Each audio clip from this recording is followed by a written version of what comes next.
minutos. Ustedes continúan en sintonía de Radio Atalaya y su programa de opinión política Punto de Vista. Vamos a dialogar a continuación con el economista Juan Carlos Jácome. Ingeniero Mendoza, usted tiene la palabra.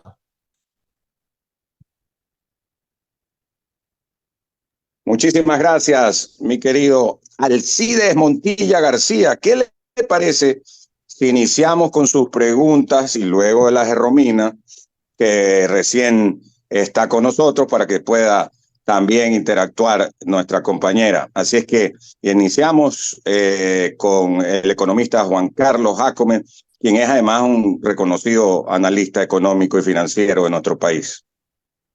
Correcto, Juan Carlos. Hace poco el presidente, exactamente el 9 de julio, ¿no? ¿Qué fecha? El presidente Noboa acaba de vetar totalmente un proyecto que lo haya preparado o de iniciativa del presidente de la Asamblea, Henry Kronfle, que pretendía una serie de reformas a varias leyes para la estabilidad de la seguridad social, ¿verdad? El veto fue total, ¿verdad? O sea que hay que esperar un año y hay que tener pues los votos suficientes para la ratificación.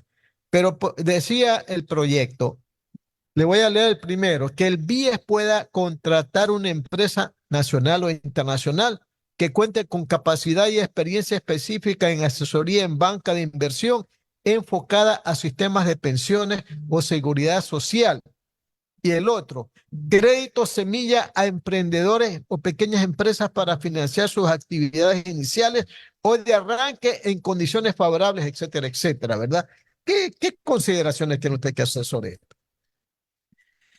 A ver, sin duda alguna, yo creo que es necesario, más allá del tema del BIES como banco específico, se requiere realmente replantear cuál debe ser el rol de la banca pública dentro de la economía local.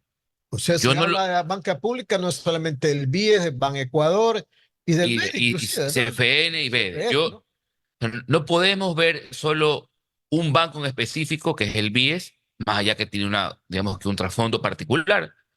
Yo creo que si la Asamblea decidió analizar el rol de la banca, en este caso vinculada al Seguro Social, debió también considerar un rediseño integral de la banca pública. Pero eso no estaba en el proyecto, solamente se refería al BIES. Por eso es que yo creo que están mezclando dos cosas que no tienen que ver. Eh, o bien, o bien es una reforma, desde mi punto de vista, que va exclusivamente para rediseñar el sistema de seguridad social del país, o bien me meto en una reforma que va a rediseñar el mapa de la banca pública en el país. Entonces, aquí me da la impresión de que están cogiendo un poquito de lo segundo y algo de lo primero. Entonces, a mí, si me pregunta de manera objetiva, o era lo uno o era lo otro. Cualquier cosa en la mitad para mí es ineficiente y me queda, digamos que la duda de que haya sido diseñado de manera contundente, Pero ¿no? una precisión, la banca pública, dice usted, el BIES es banca pública. Claro, Porque el BIES tiene recursos de los afiliados jubilados, pues no tiene recursos de todo el mundo, como lo tiene el banco, el banco, la CFN, Banco del Estado o Banco Nacional de Fomento, que ahora es Banco Ecuador, pues. desde el punto de vista, digamos que de nomenclatura y definición legal, el BIE es banco público. ¿Por qué? Porque si bien le pertenece en parte a recursos privados, que son los aportantes, no nos olvidemos que todavía está en discusión si el Estado debe aportar o no una parte de todo ese billete que debe tener en sus cuentas el Seguro Social, por ende en el BIE. Es decir, si $1 va del Estado allá, ya se convierte en un recurso público. Uno, dos, más allá de que sea un recurso privado el que un afiliado aporta, ¿sí? No nos olvidemos que este es un seguro social, digamos que estatal. Y por esa concepción, inclusive si el banco es un instrumento de seguro social, lo convierte en una banca pública. Entonces, para mí, no está mal pensar en rediseñar la banca pública, ¿sí? Cada banco en su diferente rol o faceta, ¿sí? Ah, no ser un solo banco, No, no, no, no. Para mí un solo banco lo haría estructuralmente porque se muy duplican a costoso. veces los mismos objetivos, pues. No, a ver, vamos a analizarlo así como Mira, que en frío. Banecuador es un banco que mayormente atiende, o sea, un banco de desarrollo que atiende mayormente aspectos de agricultura, Ya. ¿ok? Y temas Pequeña rurales. industria, agricultura, emprendedores, etcétera. Sí, mayormente agricultura y sí, algo de pequeña industria, pero mayormente es agricultura y ruralidad. De ahí tenemos el BIES, que el BIES básicamente es un banco que asiste en principio al afiliado, ¿sí? Y el jubilado. Y al jubilado, pero es un banco que a través de sus recursos también mueve otros actores dentro de la economía. Pero Entonces, no hace préstamos a los demás, pues. No hace préstamos públicos, solamente a los jubilados y afiliados. porque así lo han definido, pero nada, Claro, nada lo impide. ya, Nada debería impedirlo. ya. ¿Me explico? Nada, El BEDE le presta a los organismos seccionales correcto. para Pero ojo, continuar. mire ese comentario. Para mí, nada debería impedir que el BIES le preste a otras personas. Porque al final, vamos hablando financieramente. Negocios son Si, negocios. si el BIES a usted le presta una tasa del 16% anual, si está ganando plata, pues está generando un rédito a la caja del BIES que podría ayudar a que dé más hipotecarios, más quiroprácticos a los afiliados. Es decir, no hay que ver esto sí, como un juego binario, solo para los afiliados y nada para el resto. Si lo vemos como un mecanismo de hacer producir ese capital para que el afiliado goce más beneficios, sí, yo no escatimaría en inclusive jugar de esa forma. Permítame otra pregunta antes de darle paso al ingeniero Andrés Mendoza. El presidente de la Asamblea, que fue el que propuso esta reforma, que entre paréntesis le digo algo, yo como jubilado nunca supe de eso. O sea, debería de haberse abierto democráticamente hablando, ¿verdad? Un proyecto de esto para que por lo menos tengamos un punto de vista, los que somos dueños del seguro social, que somos jubilados y afiliados, ¿verdad? Bueno, pero él decía, aquí dice, tras el veto presidencial, Cronfle dice que Novoa quiere al IES como caja chica. O sea, en otras palabras, no quiere que el IES sea pues el que nutra o suministre dinero cuando el gobierno está a falta de los mismos, como ocurre Sí, o sea, regularmente. ese comentario de Henry puede ser interpretado como status quo, ¿no? Es decir, como no se dio trámite por parte ejecutiva a la ley, básicamente lo que busca el presidente es mantener lo actual y eso básicamente perenniza un poco más el tema como ha sido manejado siempre. Ahora, yo no digamos que niego la importancia de transparentar las inversiones del BIES, pero Alcides, nada lo impide. Nada lo impide. O sea, hoy en día nada impide que el BIES Pero no se, no revele. se Entonces a aplica, lo que pues. vamos es, y yo creo que estamos llegando a un punto interesante en la discusión que va más allá inclusive de lo económico, y es, en este país hay tantas leyes que no siempre son cumplidas, es decir, más allá de la legalidad de las cosas, debe estar la conducta de las personas, la ética de las personas. Es decir, si yo fuese un presidente del directorio del IES y por tanto controlo el BIES, independientemente de una ley que me diga hágalo, yo transparentaría y le diría, mira, yo he invertido en esto. Si de hecho es público, si lo hace vía mercado de valores a veces. ¿Sí? Obviamente, lo que no es mercado de valores es cuando el BIES compra estos certificados de corto plazo de finanzas o los bonos de finanzas, Etcétera. ¿sí? Eso no sale, pero nada lo impide que lo pueda revelar. Entonces, yo creo que estamos en un entorno, por decirlo de una manera paradójica, un poco fariseísta, donde buscamos que la ley sea lo que marque todo, cuando en realidad la conducta, la moral y la ética es la que debe gobernar. Es decir, para que el BIES diga con dónde, cuánto y dónde ha invertido, no requiere una ley, así es. Correcto, 9 de la mañana, 37 minutos, Radio Atalaya y su programa de opinión política, punto de vista. Estamos dialogando con el economista Juan Carlos Jacome. Más preguntas del ingeniero Andrés Mendoza Muchísimas Paradiles. Ingeniero Mendoza. gracias, don Alcides Ezequiel Montilla, el cónsul de Rocafuerte, aquí en Guayaquil.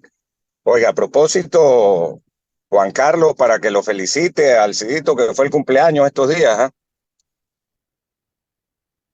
Fue el Puta, martes. está bien, pero invito a la Fue el fiesta. No, pues martes. usted viene Martes 3 días de- después, entonces Hoy o lo celebra como corresponde la feriado el fin de felicitación. semana. Un efecto retrasado. Con efecto retarado. Toda la semana. Es como en Manaví, se hace 7 un tema días. así, Hay eso. un puente vacacional. ¿Cómo dicen? Patronales, patronales. Patronales. Las fiestas patronales, la víspera y la fiesta, dice. Eso, la víspera y la fiesta. Y hablando de eso, y hago un pequeño paréntesis, el día martes, perdón, es el 16, el día de la Virgen del Carmen, Sí, hoy. que hay muchos festejos, ¿no? Usted me ha contado, Alcides, además que, En por ejemplo, Rocafuerte, la fiesta de En la Virgen del Rocafuerte, Carmen. Sí. sí, que salen gente a la calle, bueno, hay mucha devoción. No, eh, desde 15 días antes la gente está saliendo a los carruseles, a los dulces, a las fiestas, a la misa, a las procesiones, a los bailes. Bueno, es una fiesta de una semana por lo menos. claro. Usted también tiene antecedentes, Manavita, Totalmente, totalmente. De primera mano. totalmente. Desde Junín ¿Y de para el qué mundo, parte? desde Junín para el mundo. De Junín Claro, para, de Junín to the world, así que de Junín to the de world. Junín para el mundo. Sí, de hecho, hoy Eso. hay más gente de Junín viviendo en Charlotte que en Junín. No, Así, Si ¿no? hace un censo, Junín está más globalizado que otros cantones del país. Mire eso. Qué increíble, ¿no? No, Es que la verdad es es que uno verídico, es encuentra verídico. Hay millón de familias, digamos que nativas allá, que emigraron y en allá ya se Charlotte, en Carolina del Norte, es correcto, es correcto. donde el otro día, el miércoles, se vio repleto el estadio de Charlotte de colombianos. O sea que debe haber también, como tú bien dices, muchísimos ecuatorianos y más aún el tema de Junín. Súper interesante, ¿no? Sí, sí, Cómo sí. De se allá hay bastante mueven. gente de Junín, de Manta, de Puerto Viejo. no. Sí, sí, sí. O sea, Exactamente. la- eh, Es una ciudad muy segura y muy próspera, Charlotte. claro, de alto crecimiento. De hecho, por ejemplo, el headquarter de DP World está en Charlotte, por ejemplo. Ah, ya, Sí, sí, sí. ok. Mira, qué interesante, no lo sabía, pero por ejemplo, también ahí está, yo recuerdo, yo estudié en Carolina del Sur, en Columbia, que queda 1 hora y media, y está el headquarter de Harley Davidson, por decir. Sí, o sea, de Eh, hecho, pero Charlotte es muy financiero últimamente también, ¿no? Muy financiero, muy Sí, sí. financiero. Ha crecido en los Además tiene últimos unos 20 años costos una barbaridad. Bueno, así son generalmente las ciudades de Estados Unidos, ¿no? correctísimos. Los costos de vida, pues además son mucho más bajos que en las ciudades como Nueva York, ya Chicago, San Francisco, y eso también ayuda, las Claro, empresas les ayuda a la benefician. migración interna. Exactamente. Eh, Mucha gente trabaja en Charlotte y vive en la frontera, que está cerquita, en Carolina del Sur. que está ahí cerquita, como tú Claro, está dices. ahí. Ajá. Ese es el mecanismo. Porque tiende a ser más barato la vida en Carolina del Sur que en Carolina del Norte. Sin duda, pues un estado de menos desarrollo pues ¿cómo se llama? El bien raíz y todo es más barato, ¿no? Claro, sí. Qué De hecho, interesante, conozco ¿eh? bastante de esto porque estoy también escribiendo para un diario hispano que circula en las Carolinas. Entonces, me he tratado de inteligenciar mucho más de la realidad hispana de esas zonas, ¿no? O sea que tenemos bastantes ecuatorianos en la zona. Sí, sí, sí, sí, sí, sí, sí, bastante. Hablando de eso, los migrantes ecuatorianos han roto un récord de envíos de remesas al país en el año pasado, en los años anteriores. Este año, ¿cómo van las remesas en el 2024? Yo creo que estamos entre los 4.000 millones aproximadamente. O sea, no es un valor menor, ¿ah? No es un valor menor. Eh, O sea, siguen realmente siendo un motor para sí, lo la cual es triste, ¿no? economía. Y no debería ser así. Mm. Sí, como Pero es tú que dices, es la triste. migración, el éxodo que ha existido es brutal. Es brutal. Poco se habla al respecto. Diría que el éxodo ha sido mayoritariamente de clase media, que de alguna forma cambia un poco la lógica de lo que ocurrió a finales del siglo pasado.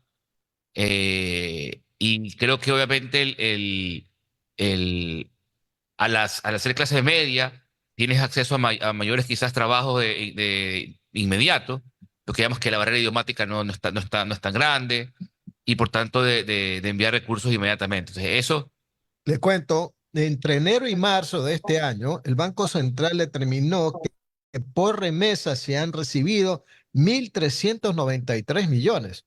O sea, que si usted la multiplica por cuatro, son más de 5.000 millones que vamos a recibir este año, ¿verdad?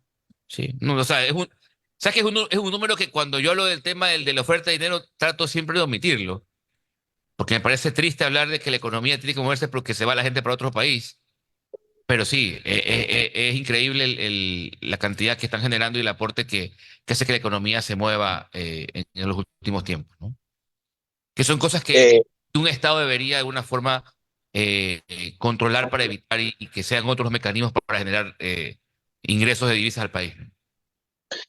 pero, ¿cuánto? O sea, tú dices la inmigración ahora por el tema de la inseguridad, ¿no? Desde el 2021 para acá. O sea, inseguridad más o menos cae en la economía, ¿no? Claro, claro. El O sea, COVID también.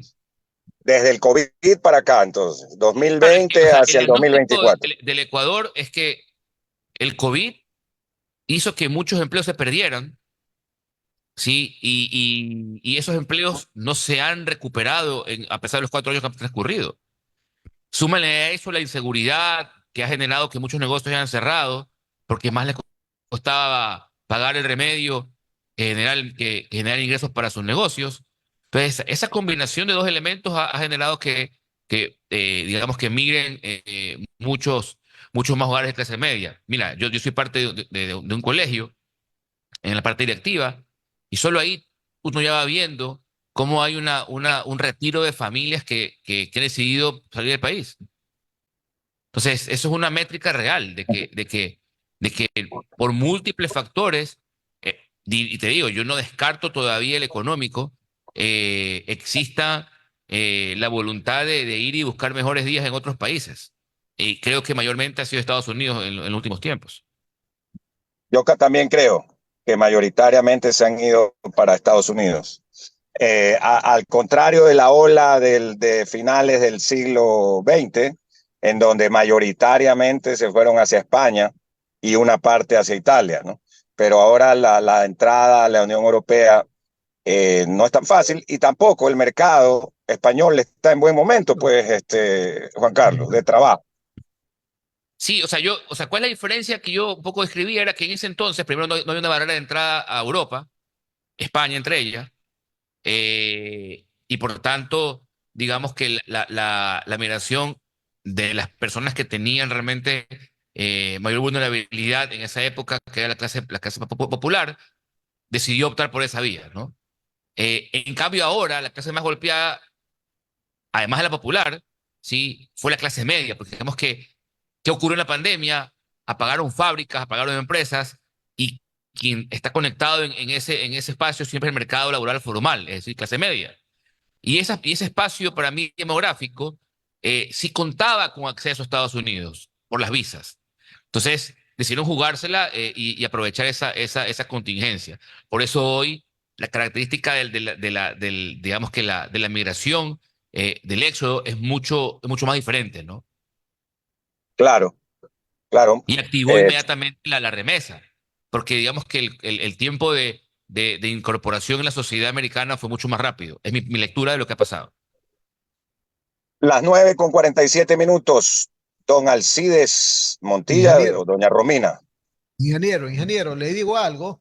cuénteme. El ingeniero Jacome, el economista Jacome, se quiere retirarse antes de las 10 de la mañana, así que Ok, vamos con las preguntas de nuestra compañera de Romina Romina, Ceballos. perfecto. Economista, buenos días y volviendo un poco al tema del veto presidencial, ¿cuál cree usted que deba ser el camino correcto? Porque lo que estamos viendo, justamente hablando del BIES, del IES, y que se ha mencionado ya en las semanas anteriores, es que tal vez no va a alcanzar los fondos para la jubilación. Ha sido pésimo administrado y ahora se echan la pelotita entre el gobierno nacional y la Asamblea Nacional, pero ¿cuál sería el camino correcto para salvar justamente a esta institución? A ver, yo soy mucho más profundo en este análisis. Y así como mencionaba al inicio, para mí hay que sentarnos a rediseñar el sistema de protección social del país. Si bien uno lo compra como si fuese un seguro, hay que recordar cómo se originó estas cosas en el mundo. Esto empezó en la hoy Alemania, cuando von Bismarck quería construir ciudadanía. Y cuando quiso construir ciudadanía, que en esa época ese concepto no existía, empezó a dar algo a cambio por la pertenencia al territorio. Y lo que dio a cambio fue proteger a los trabajadores de los riesgos laborales. ¿Ok? Ese es el entorno de ese entonces. Ok, ¿cuál es tu riesgo? Que me enferme y no pueda trabajar. Listo. Tenemos un seguro que te puede cubrir por eso. El riesgo de que ya por la edad no trabajas y de que vives. Ok, la jubilación. ¿Sí? De que te despidan y no te dejes comer. Ok, desempleo. Esos pequeños artefactos diseñados tienen más de un siglo de vida. Y es lo que las sociedades como las nuestras las fueron incorporando. Pero las cosas van cambiando. Y lo que antes, y todo es político. En ese entonces, la urbanidad, ¿sí? Los que están los cascos urbanos, manejaban la política. La ruralidad era muy inobservada. ¿Ok? En sociedades como la sueca, que para crear una una coalición política, tuvieron que ver más allá de, de las zonas urbanas, incorporaron a la ruralidad. Y por eso es que en esas sociedades crearon seguros sociales para todos, es decir, universales, que no solo por trabajar, ¿sí? Tenías un derecho adquirido. Entonces la pregunta es, ¿qué merece esta sociedad? ¿Sí? No lo que los gurús nos digan que merecemos. Como sociedad, ¿qué riesgos queremos que nos cubran? ¿Quiénes deben ser cubiertos? A mí me da una pena realmente cuando el grueso de los ecuatorianos no tienen un trabajo formal. Si la pregunta es, ¿le tomarán interés estas discusiones sobre el IES, el BIES? Ninguno. Solamente a jubilados y afiliados. Entonces, digamos que no estamos en una discusión nacional, estamos en una discusión muy específica, que obviamente tiene una caja brutal de billetes, sí, de ahí el interés de los políticos, pero nadie analiza, digamos que el centro. Mi respuesta es, quizás con ideas, este país tiene que llegar a una discusión donde la seguridad social, desde el punto de vista de provisión médica, deba y tenga que ser dada por el Estado central. Todos pagamos ya demasiados impuestos, ¿sí? Como para no esperar una atención digna en centros de salud para la ciudadanía. No hay ninguna ciencia en montar un hospital y en administrarlo. Más aún tienes una caja donde aportamos todos como impuestos, más aún que ahora pagamos más IVA, de seguro pagamos ahora un poco más por los combustibles. Entonces, la ciudadanía sigue aportando, ¿no? Y no recibe nada a cambio. Ahí para mí es una primera reforma. El servicio de salud debe ser para todos desde el central. En teoría es así, ¿no? Con el Ministerio de Salud Pública, que no se cumple, No, es que lo visten como un complemento de ayuda social. que no. Pero el día de mañana, el más rico y el más pobre deben tener el mismo derecho para ir a un centro de salud o un hospital del Estado. Esa es mi primera propuesta. Segundo, si ya eso ocurre así, la caja de pensión jubilar de los que se han jubilado, de los que han sido aportantes, debe ser solo para eso. Entonces, si ya sacamos el O sea, gasto, dividir la salud Pero de las de salud. pensiones. entonces si ya sacamos el gasto de salud del afiliado, le alcanza y le sobra pues para la jubilación. Entonces, es una decisión. Pero esa propuesta se ha hecho, Javier. No, eso no se ha hecho. No, eso no se ha hecho. Perdóneme, la comisión que presidió Augusto de la Torre, No se ha hecho. separemos la jubilación del tema de la salud. Pero no, El no, tema no, de no, salud no. se encargue de eso. No, eso no lo ha hecho, eso no lo ha hecho. Perdóneme, ahí Porque entonces si fuese esa la propuesta, él no propondría subirle ni la edad de jubilación, ni el aporte, ni el aporte para del afiliado. financiar el sistema de pensiones. Es que si sacas ese gasto, ya Ya, está financiado la caja de pensión. Por eso te digo, te juegan a la cuca, hermano. Si te hablaran clarito, los números te van a cuadrar. Si sacas el gasto realmente de atención hospitalaria y todo lo demás, te alcanza la plata para eso. No tienes por qué hacer ninguna reforma. ¿Sí? O sea, es un poco mi propuesta. Y ojo, y te hago la siguiente pregunta. ¿por qué el Estado tampoco tiene que ver en la jubilación del que no trabaja? Sí, pues no. O Claro, sea, son una preguntas especie de existenciales, hermano, pues te digo, Esposas o esposos de los hijos que no aportan al IES y reciben atención médica. por otro ejemplo, todos los que tienen almacenes en la calle de Ayacucho, seguramente ninguno está afiliado, pero un Estado no debe pensar en cómo se va a mantener esa persona que hoy dedica sus años a ese negocio que le da probablemente solo para mantenerse en el mes a mes y quizás no para ahorrar. O sea, ojo, no te digo que debemos pensar así, pero debemos discutirlo y nadie lo discute. Estamos en la discusión tradicional, ¿sí? Del circulito dentro de todo el mar, que es, ¿y cómo paramos la caja de Elías? No, hermano, hay Juan que ir más Carlos, allá. es como cuando tres médicos se ponen a pelear sobre cuál de ellos es el que tiene la medicina correcta para salvar al paciente, mientras el paciente está esperando que le den la medicina y el tiempo pasa en la discusión de los tres médicos y el paciente está a punto de morir. Así estamos en el IES ahorita. En Elías y en la sociedad, pues, loco. Es que en realidad Así yo te está digo, funcionando es que todo, todo yo al te revés, digo, ¿no? o sea, la mayor, si yo hago un análisis de densidad poblacional, te apostaría que más gente está fuera del IES que dentro del IES. Claro, 3 millones está. Entonces, 3 millones son. la pregunta es, ¿cómo hacemos para que todos tengan atención de salud? Ojo, no el que la necesite, para todos. Hay que regresar a la visión que había correctamente décadas atrás. Te doy un ejemplo. ¿Por qué todo el mundo antes se peleaba por entrar que sus hijos estudien en el Sistema Fuerte? ¿Por qué? Porque era el mejor colegio, por Y era supuesto. público, pues. Y el 28 de mayo también porque era el mejor colegio Oye, y femenino. y en ese colegio entraba desde el más aniñado hasta el menos aniñado, Claro, pues. salían presidentes de la República. Entonces la pregunta es, ¿por qué hemos perdido, sí, ese baño de integración social y estamos hoy en una sociedad sectaria? ¿Sí sabe por qué? A ver, Juan dígame. Carlos, en este país nos olvidamos de que todos somos contribuyentes. Totalmente. Es la palabra correcta. En Chile, los carabineros, cuando acuden a ayudar a un ciudadano, lo primero que le dicen, señor contribuyente, buenos días, ¿en qué lo puedo servir usted, que es el que me paga a mí mi salario? Aquí en el Ecuador, nadie dice, señor, yo soy contribuyente y vengo a exigir que usted, enfermera de un hospital público, me atienda. Lo que pasa es que No le dicen eso al ciudadano. nadie compra lo que no le venden. Y como sociedad, nadie, ningún actor político, nadie ha conjugado ese verso. Entonces nadie se lo cree, pues. Todo el mundo va naciendo, sobre todo las clases menos favorecidas, pensando que es el último en la fila. Y eso no puede existir más. Pues te digo, la discusión para mí es social. Debe trascender más allá de lo actual. Debe ser, ok, ¿cómo garantizamos que la gran parte del país se sienta seguro cuando tiene una enfermedad? Oye, hazte este ejercicio.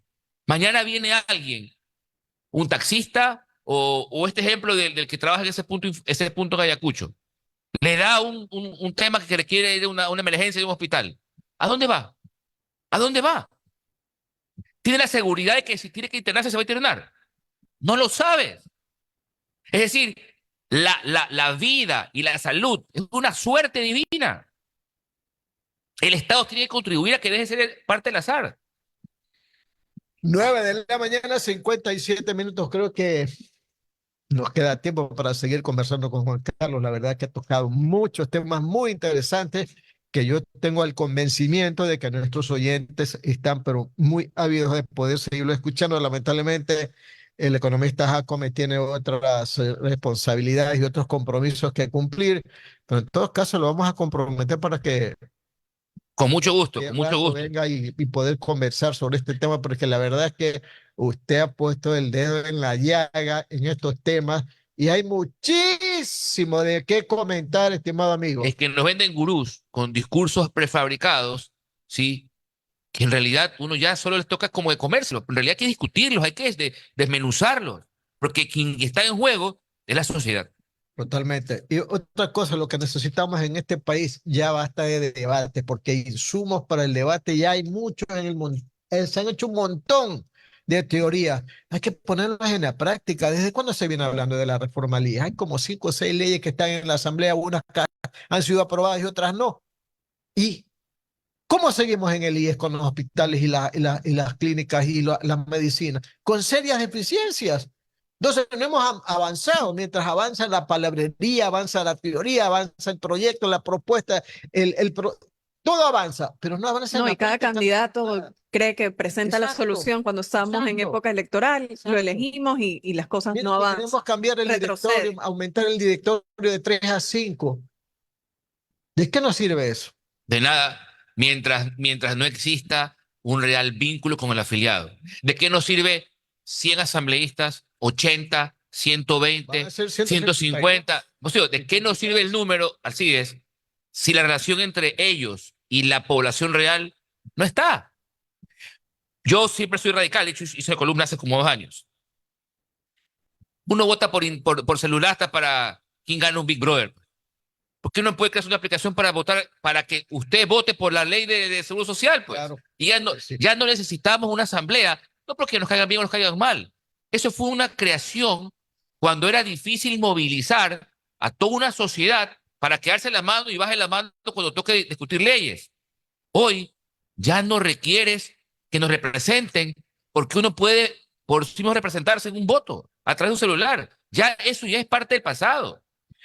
Muy bien, 9 de la mañana, 59 minutos. Le agradecemos al economista Juan Carlos Jácome por Bueno, haber sí, estado me con voy. nosotros. Siempre ha sido un gusto, Nos ¿ah? comprometemos para seguir Ha conversando sido los un gusto. próximos Sí, días, ¿verdad, sí, Romina? sí. Muy bien, Chao, 9 chao. de la mañana, 59 minutos. Vamos a regresar después de este breve corte comercial, estimados amigos.